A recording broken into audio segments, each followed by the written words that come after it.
A judge has dismissed the fifth and final charge facing a Sioux City man following a shooting last May. Court documents say 22-year-old Vincent Verzani was charged in connection with the shooting on Sioux City's Ingleside Avenue, May 14, 2022.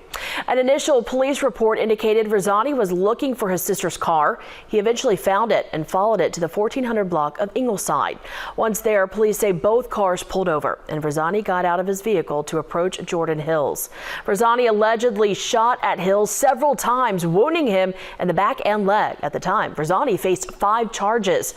But in March, prosecutors agreed to drop 4 of the charges, including attempted murder and willful injury, because Hills refused to cooperate. In a motion to dismiss the charges, which was later approved by a judge, prosecutors say Hills changed his story and later admitted he was armed at the time but didn't pull his gun. In that same motion, prosecutors say Verzani claimed he shot Hills to keep from getting shot by Hills.